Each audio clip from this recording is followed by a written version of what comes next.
30 June মানিকগঞ্জের সদর উপজেলার মিতরা এলাকা থেকে কিশোর চালক সাকিবুল ইসলামের অটোরিকশায় ওঠেন যাত্রী আসাদুজ্জামান। ভাঙা সড়কে ঝাঁকুনি লাগা নিয়ে সাকিবুলের সঙ্গে কথা কাটাকাটি হয় তার। এক পর্যায়ে গাড়ি থেকে নামিয়ে কাদায় মুখ চেপে শ্বাসরোধ করে হত্যা করে সাকিবুলকে।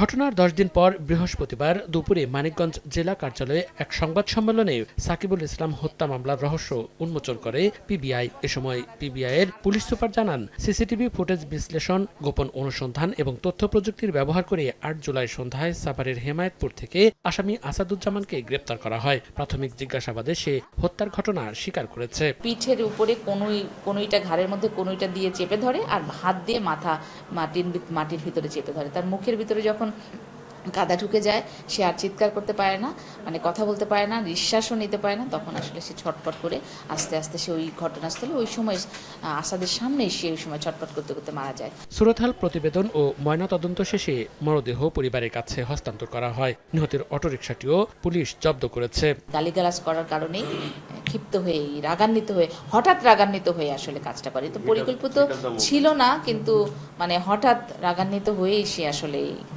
মানে এই ঘটনাটা ঘটিয়ে ফেলে। এদিকে পরিকল্পিত হত্যাকাণ্ড দাবি করে দৃষ্টান্তমূলক শাস্তির দাবি পরিবারের। ও আজকে আমার দোকানে 2 বছর যাবত থাকে। ও আবার যদি রক্তেরও কিছু না হয়, তারপরে অনেক ভালো একটা ছেলে ছিল। যে মাইরা হালাইছে ওর সূক্ষ্ম বিচার আমি চাই। খুনি সন্ত্রাসীর বিচার চাই, ফাঁসি চাই। 1 জুলাই মানিকগঞ্জের সিংগাইরের একটি পাটক্ষেত থেকে উদ্ধার করা হয় সাকিবুলের মরদেহ। 16 বছর বয়সী সাকিবুল অটোরিকশা চালিয়ে জীবিকা নির্বাহ করত। সময় সংবাদ, মানিকগঞ্জ।